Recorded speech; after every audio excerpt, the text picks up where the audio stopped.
بسم اللہ الرحمن الرحیم الحمد للہ رب العالمین والصلاة والسلام علی سید الانبیاء والمرسلین وعلی آلہ واصحابہ اجمعین اما بعد۔ اللہ تعالیٰ نے رمضان کے روزے مسلمانوں پہ فرض کیے ہیں اور اس کا جو قیام ہے وہ مسنون قرار دیا ہے، اور انسان کو ماہ رمضان کا جو قیام ہے تراویح کی نماز، اسے مساجد میں باجماعت ادا کرنا چاہیے۔ گھروں میں ادا کرنا بھی جائز ہے، اس میں کوئی حرج کی بات نہیں ہے، لیکن افضل اور اعلیٰ عمل یہ ہے کہ نماز تراویح کو مسجد میں جا کر باجماعت ادا کیا جائے۔ نبی کریم صلی اللہ علیہ وسلم نے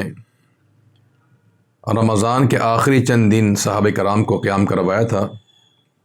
اور جب چوتھا دن ہوا تو صحابہ کرام کی تعداد بڑھ گئی، تو آپ صلی اللہ علیہ وسلم اس رات قیام کروانے کے لیے باہر نہیں آئے، اور جب آپ نے فجر کی نماز ادا کی، فجر کی نماز ادا کرنے کے بعد آپ نے ارشاد فرمایا کہ مجھے معلوم تھا کہ تم لوگ باہر جمع ہو، لیکن میں اس لیے نہیں خشیت ان یکتب علیکم، مجھے اندیشہ تھا کہ کہیں یہ تم پر نماز فرض نہ کر دی جائے، لہٰذا اس اندیشے کی وجہ سے میں چوتھے دن قیام کروانے کے لیے نہیں آیا۔ آپ صلی اللہ علیہ وسلم چونکہ اہل ایمان کے لیے بڑے مہربان تھے، مشفق تھے، اسی حکمت کی وجہ سے آپ نے دوبارہ قیام نہیں کیا کہ کہیں ایسا نہ ہو کہ میری امت پر رمضان قیام فرض کر دیا جائے،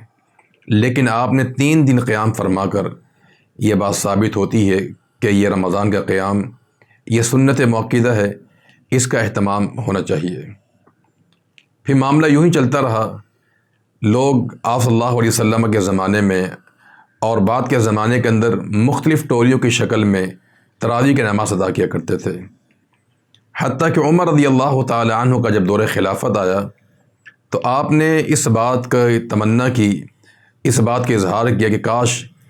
بجائے الگ الگ پڑھنے کے اگر تمام لوگوں کو ایک قاری پر جمع کر دیا جائے، ایک امام پر جمع کیا جائے۔ تو چنانچہ آپ نے تمام لوگوں کو جمع کیا اور ان کا امام بنایا ابی بن کعب رضی اللہ تعالی عنہ کو۔ چونکہ ابی بن کعب رضی اللہ تعالی عنہ صحابہ کرام میں سب سے زیادہ قرآن مجید کو پڑھنے والے تھے، لہذا ان کی امامت میں عمر رضی اللہ تعالی عنہ نے دوبارہ تراویح کی نماز کو جاری کی ہے، جو کہ اللہ کے پیغمبر صلی اللہ علیہ وسلم سے ثابت تھی، باجماعت آپ ادا کیا کرتے تھے۔ تو لہذا رمضان کا قیام اس کا اہتمام ہونا چاہیے۔ رسول اللہ صلی اللہ علیہ وسلم کا فرمان ہے کہ من صلی مع الامام حتی ینصرف، جو انسان رمضان کا یہ قیام، یہ تراویح کی نماز امام کے ساتھ باجماعت ادا کرتا ہے، آغاز بھی امام کے ساتھ کرے، اختتام بھی امام کے ساتھ کرے، تو اللہ تعالیٰ ایسے انسان کو مکمل رات کے قیام کا ثواب عطا فرماتا ہے۔ واللہ عالم، وصلی اللہ وسلم علی نبینا محمد وعلی آلہ واصحابہ اجمعین۔